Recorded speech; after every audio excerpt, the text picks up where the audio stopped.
Amigos queridos,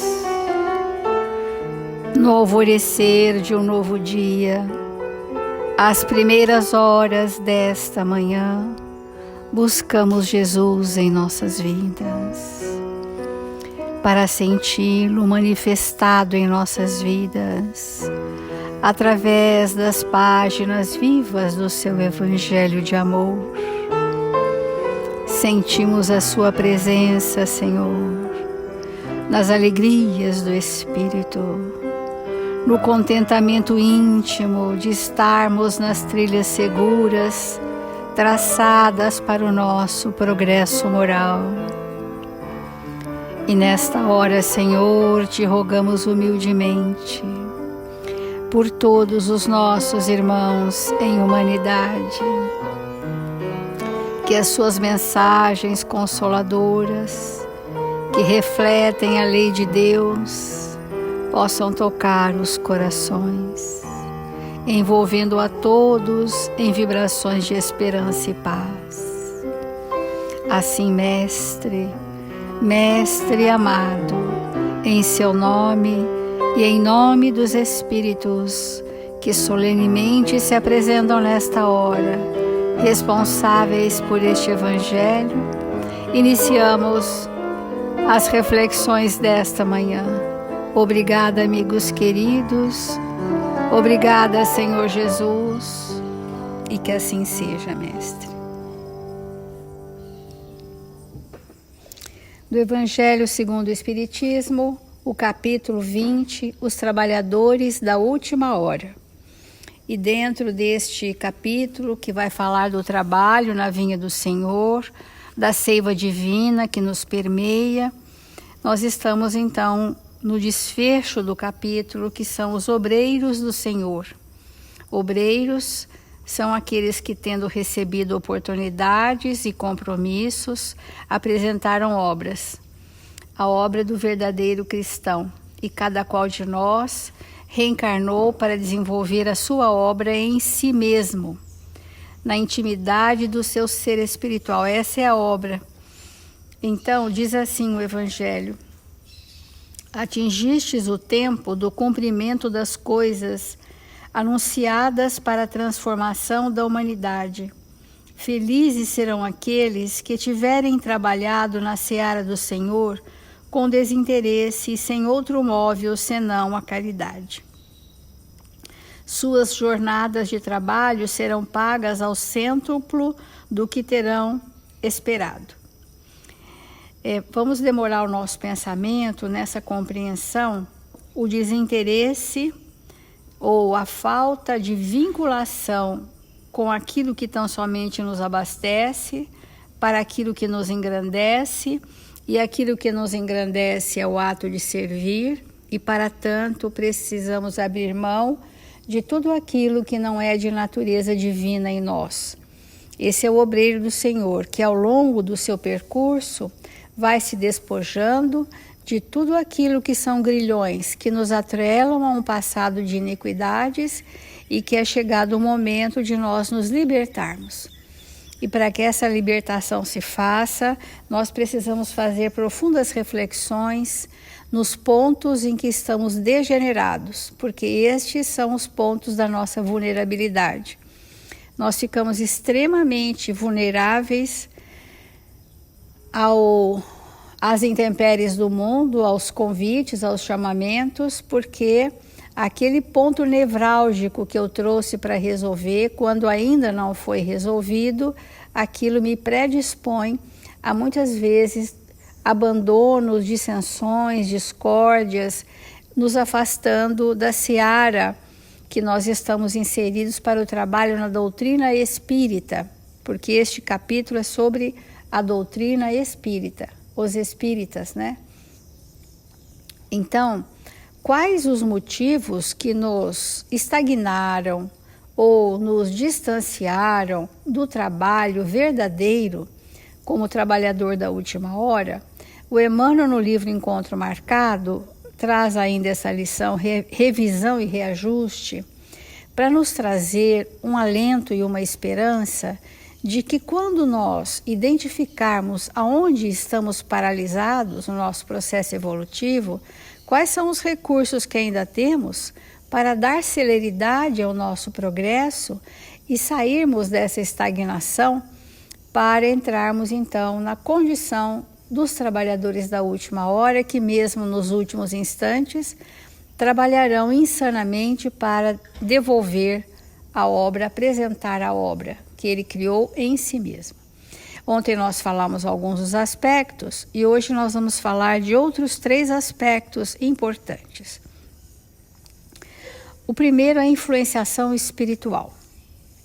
Um dos motivos que mais nos retiram do trabalho é a influenciação espiritual, que às vezes é sutil, outras vezes ela é ostensiva. E a maioria das vezes nós não percebemos, só vamos perceber posteriormente. Então, ele descreve assim: é possível que o assédio de adversários gratuitos te haja provocado reações de improviso, te colocaram em regime de incompatibilidade com as ideias nobres que professavas.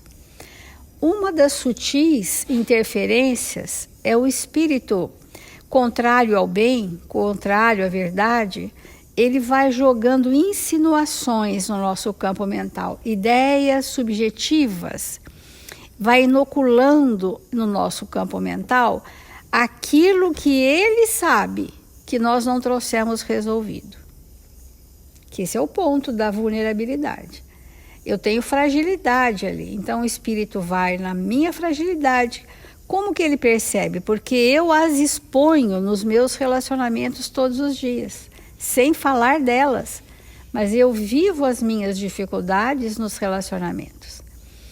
E por isso que esses espíritos, então, vão pegar ideias que já são nossas e que estão aquietadas e vão ser inoculadas no nosso campo mental novamente, para criar em nós a incompatibilidade com pessoas, com ideais, com ideias, com a própria doutrina espírita. São aqueles que, não tendo uma base sólida de conhecimento, tudo questionam, tudo desconfiam, porque trazem dentro de si essa característica. Então, é possível que o assédio de adversários gratuitos te haja provocado reações e te colocado em estado de incompatibilidade com as ideias nobres que professava. Contudo, se procuras a sublimação dos próprios sentimentos, através de mais compreensão e mais tolerância, a breve tempo recuperarás todas as tuas forças, tanto para aceitar-lhes as críticas indébitas, quanto para aproveitá-las em benefício de tuas realizações. A coragem de sermos mais humildes e entendermos que o nosso desafeto, seja ele encarnado ou desencarnado, ele tem motivos. Nós damos motivos. Ele pode não ter razão, porque a razão é só o bem. Mas ele pode ter motivos que provocamos. Muitas pessoas desistem ou abandonam a lida na doutrina espírita por essas infiltrações de ideias perniciosas que encontram respaldo, guarida em nosso campo mental, acalentamos aquela ideia. Porque a linha de pensamento que nós queremos desenvolver para entendermos por que verdadeiramente não é um ato contínuo sermos trabalhadores da última hora, porque toda vez que as minhas dificuldades prevalecerem na minha personalidade, eu corto o fluxo divino. Eu interrompo o fluxo divino. Então a seiva, que vem da árvore da vida, que nutre os nossos espíritos do vigor, do trabalhador, é interrompido o fluxo. Eu me aborreço, interrompo. Eu me entristeço, interrompo. Eu me incompatibilizo com alguém, interrompo. E se durante o dia, quantas vezes forem as nossas modulações de emoção, esse fluxo quase não vai existir, porque para nós retomarmos essa vinculação, nós temos que erguer o nosso pensamento no patamar que estávamos outrora. Nesse patamar, nesse diapasão do Evangelho, para retomar o fluxo divino. E quando nós estamos fora dessa vinculação, nós não temos força. Essa força que vem dos amigos espirituais, que vem da própria existência centuplicadamente, como mostra o Evangelho, aquele pequeno bem que pretensamente gostaríamos de ter feito. Então, a incompatibilidade nos relacionamentos, e ainda mais quando isso é disfarçado na casa espírita, é um ponto de infiltração do assédio de espíritos trevosos. Porque querendo parecer do bem, eu não me contrario aparentemente. Eu não digo nada aparentemente. Eu não mostro os meus desconfortos, a minha indignação, ou a minha raiva, ou a minha mágoa, aparentemente. Porque eu não entendi que sou espírito e que tudo aquilo que vibra em mim é de todos podem estar vinculados ou captando, né? Transmitindo, recebendo. Então esses são os pontos de infiltração das trevas num trabalho espiritual. Que aquilo não é resolvido na relação grupal. Por isso que é importantíssimo que nos nossos relacionamentos de trabalho espiritual, as nossas questões sejam totalmente resolvidas para que haja construção nos nossos relacionamentos. Outro ponto, que é o melindre e a mágoa, que também faz o trabalhador abandonar o trabalho. Mágoas adquiridas esfriaram-te provavelmente o entusiasmo na plantação da verdade e do bem. No entanto, se queres esquecê-las, desculpando com sinceridade inimigos e opositores, depressa descobrirá meios surpreendentes de reaver a confiança no êxito dos encargos que a vida te delegou. Uma das características importantes dos obreiros da vinha do Senhor é a capacidade de perdoar. É o estado permanente da indulgência. É a extremada compreensão do tempo evolutivo do outro, para que eu não sofra com as alterações de cada um. Isso é um desafio para todos nós, porque o outro, os desatinos do outro, encontram total ressonância nos meus desatinos, potencializando uma situação de grandes dificuldades para ambos. Mas com os recursos que nós já possuímos, nós somos capazes então de superar as mágoas, porque posso compreender o momento em que o outro teve o seu desequilíbrio, o seu desajuste, os seus desatinos, e posso também entender que se ele me atingiu, é porque eu preciso sanear em mim feridas que estão abertas na minha alma. Eu preciso me curar dessas feridas para que o outro possa expressar como quiser as suas emoções que não me perturbarão, né? Não nos tirarão do equilíbrio quando nós estivermos saneados nessas questões. Porque este é o exercício do perdão. O exercício do perdão não é desculpar o que o outro nos fez, mas é curar em mim o que me predispõe a ser magoado, a cutucar as feridas emocionais. Então, se eu não curo as minhas feridas emocionais, todo o tempo eu terei melindres, todo o tempo eu terei mágoas e ressentimentos e incompatibilidades. E com isso eu corto o fluxo divino, estou dentro do contexto do trabalho, mas não estou mais no trabalho, não estou mais naquela casa, não estou mais com aqueles amigos espirituais. Naquele momento eu cortei essa vinculação. Então, como que nós vamos descobrir em nós meios surpreendentes de reaver a confiança no êxito dos encargos que a vida te delegou? Os encargos são as oportunidades, os pequenos afazeres, as pequenas tarefas que todos nós temos no contexto da casa espírita, né? E se nós abraçamos isso com satisfação, porque quando a queixa permanece como um hábito vicioso, nós também interrompemos a construção da obra, porque a obra é a soma das pequenas partes de cada um. É isso que é a grande obra da doutrina espírita. É importante a gente avaliar hoje, nessa questão que a gente tem trazido, onde estamos degenerados, nós podemos assim dizer, olha, eu estou degenerado na ausência do perdão. Esse é o meu ponto. Outro pode dizer assim, eu estou degenerado no encrudecimento do meu egoísmo, que me faz um espírito fechado em mim mesmo, priorizando tão somente as minhas questões, né?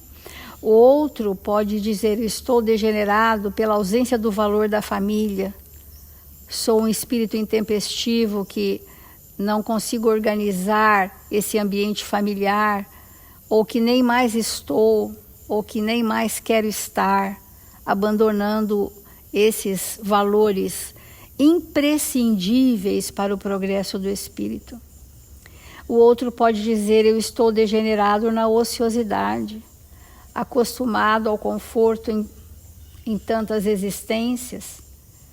Eu fui tolhido de mover o dínamo do trabalho em mim mesmo, me acomodei pelo conforto de tantas reencarnações e muitas vezes ainda nessa os familiares repetem essa falta de amor por superproteção, porque o espírito que ama, ele conduz o outro à vida, e o espírito que tem dificuldade de amar os seus, ele prende com o conforto, abastece sem o espírito desenvolver a luta para construir e conseguir, então nada é valorizado. Nós estamos num contingente hoje na humanidade impressionante aos nossos olhos, dos jovens sem vocação para nada, sem interesse para nada e anestesiados no conforto. Nós seremos bem responsabilizados por isso, então posso dizer que eu estou degenerado na ociosidade uns e posso dizer que estou degenerado na superproteção do outro. É a ponto de degeneração. Eu não consigo te amar, então eu vou te prover daquilo que você nem precisa e que nem é um bem para você. E há tempo de acordar, amigos. Há tempo, porque essa mensagem de Emmanuel em relação aos obreiros do Senhor, é o tempo do nosso despertar. Dá tempo ainda de reverter esse processo. Então, se eu identifico onde estou degenerado, eu preciso ter lucidez de fazer disso um ponto de honra, de trabalhar com isso e reverter esse processo. Aí eu estarei na luta da vinha do Senhor, restabeleço o fluxo divino, interrompo as influenciações espirituais doentes e estou pronto a servir. Se isso fosse impossível realizar, Jesus não estaria nos conduzindo. Tudo que está no Evangelho é passível de ser vivido nesta encarnação. Façamos esse exercício, eu os convido. Pegue o Evangelho e comece, do primeiro capítulo, a folhear e ver os ensinamentos e perguntar para si mesmo, o que me impede de viver isso? O que me impede de ser bom, ser justo, ser fraterno, ser amigo, ser caridoso? O que me impede? E quando essa resposta vier, é o ponto onde estou degenerado. E é para isso que o meu planejamento reencarnatório detalhou um plano de amor para que eu me regenere. Muitos estão assustados com a pandemia, porque ela é realmente de muitos abalos, em níveis não só físicos, em abalos energéticos no planeta. Pensa numa psicosfera planetária contaminada pelas nossas criações mentais, que não damos conta de receber as consequências, e houve então uma intercessão do mundo espiritual para minimizar as consequências desastrosas das nossas construções mentais, para ver o que a providência divina nos ampara. Mas não adianta nos assustarmos. O que o momento requer é onde estou degenerado e me pôr a caminho para que isso seja saneado em mim, e eu tenho a honra de dizer: estou me regenerando, colaborando para que sejamos um planeta regenerado. Então, erros cometidos e ofensas inesperadas, contradições, discórdias, contratempos e desgostos surgem diante de nós do ponto de vista humano. Então vamos prestar atenção em cada uma dessas emoções. Cometemos erros, sempre. Ofensas inesperadas recebemos ou dizemos. Contradições e discórdias, contratempos, desgostos, mágoas, surgem para quê diante de nós? Do ponto de vista humano, poderia ser para nos paralisar, como o convite à inércia. A gente paralisa: ai, tá vendo, estou desiludido, eu errei mesmo, então nada sei fazer, eu não fui justo. Poderia servir como convite à inércia. Mas, na essência, semelhantes lutas são provas justas e indispensáveis. Se nós não passássemos por esses convites desafiadores, nós não saberíamos aferir em nós em que momento eu estou. É através dessas dificuldades que semelhantes lutas são provas justas e indispensáveis, equivalendo a consultas do plano espiritual acerca da nossa capacidade de superação. Então, o aluno está matriculado nesse educandário chamado Planeta Terra, e nós vamos passar por avaliações. Aonde que nós vamos ser avaliados? No que já aprendemos. No que seremos tocados? Nas nossas vulnerabilidades. Olha que importante. Se eu estiver num ambiente isolado, onde todos se amam, que progresso eu farei? Nenhum.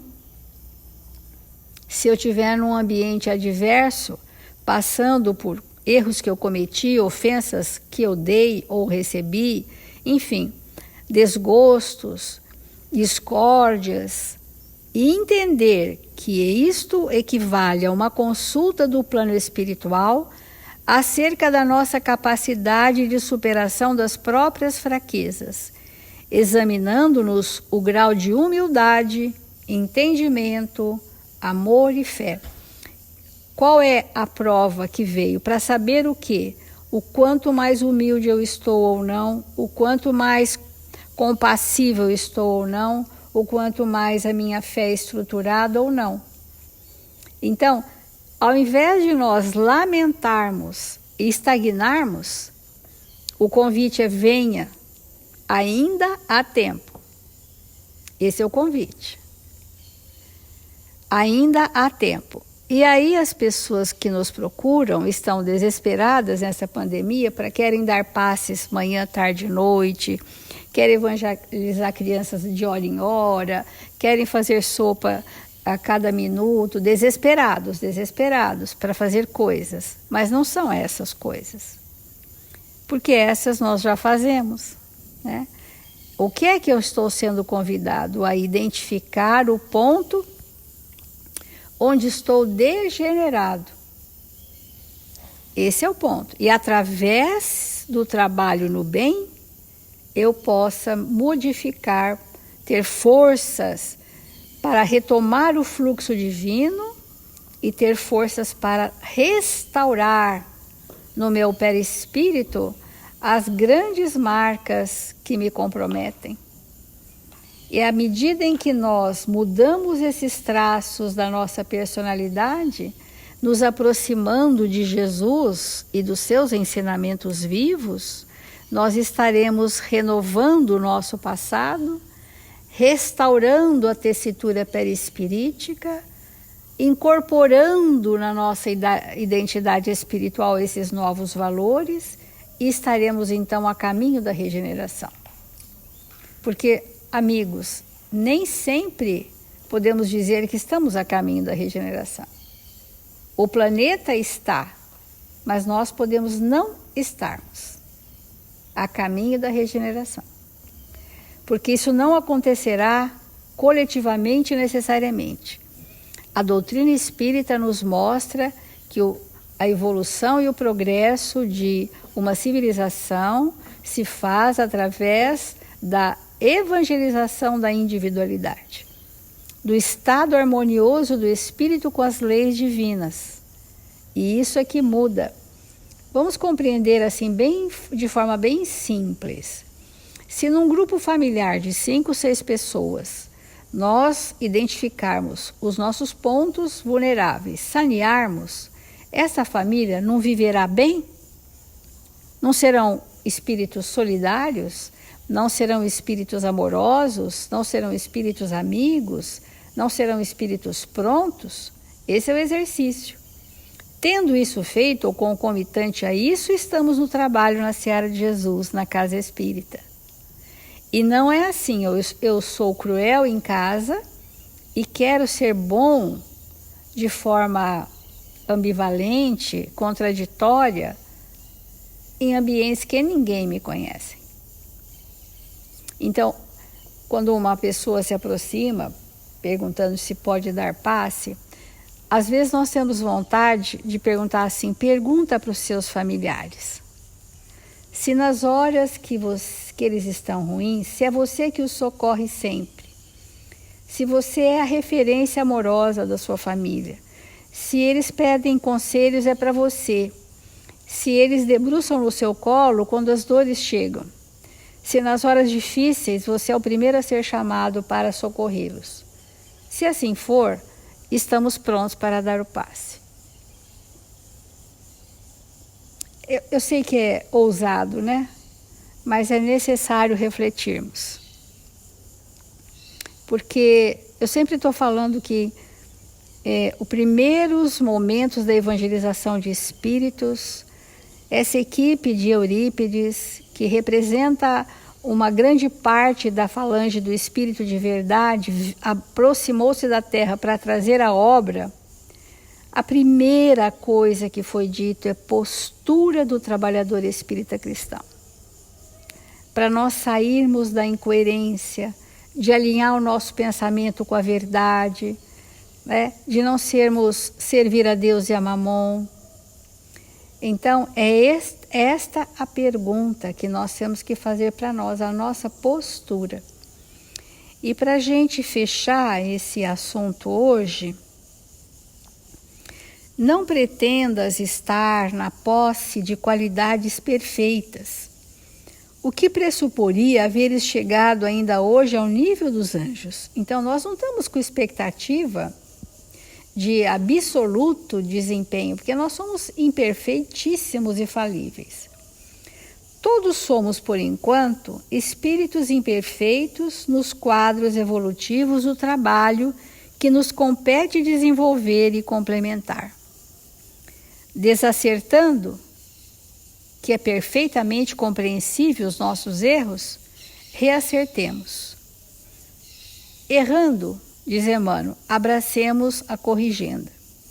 Estejamos convencidos ante a misericórdia de Deus de que todo dia é tempo de progredir, aprender, melhorar e renovar.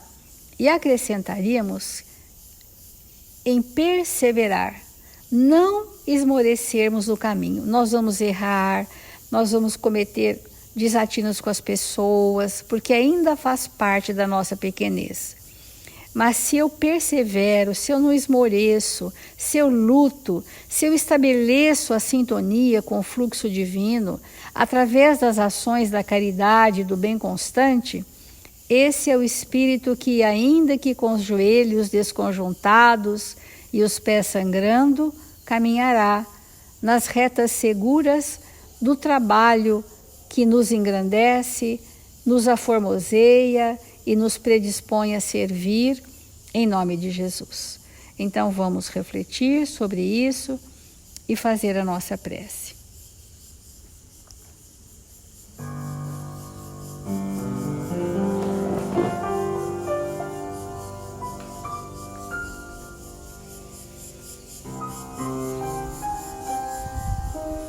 Amado Mestre Jesus, em seu nome, Senhor, e em nome das caravanas socorristas arregimentadas pelo seu amor, aqui estamos humildemente, Senhor, nos curvando diante da providência divina, para suplicar em favor do despertamento dos nossos irmãos em humanidade, que estagiam nas sombras densas das ilusões, que trazem os torpores arrastadores dos vícios inconfessáveis.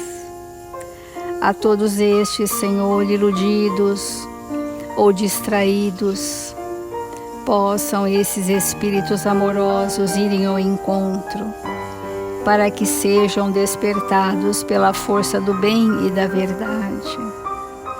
A todos os aflitos que clamam proteção e amparo, que ali estejam mãos misericórdias estendidas em seu nome. Que os nossos sentimentos nesta hora possam alcançar aqueles todos registrados em nossos cadernos de vibrações, para que forças amorosas se desprendam de nós nesta hora e possamos compartilhar deste trabalho grandioso da misericórdia de Deus em favor da humanidade da Terra. Assim, amigos queridos, confiantes e pacificados, nos dispomos a sermos instrumentos úteis onde quer que estejamos. Obrigada, amigos queridos. Obrigada, Senhor Jesus. E que assim seja, Mestre.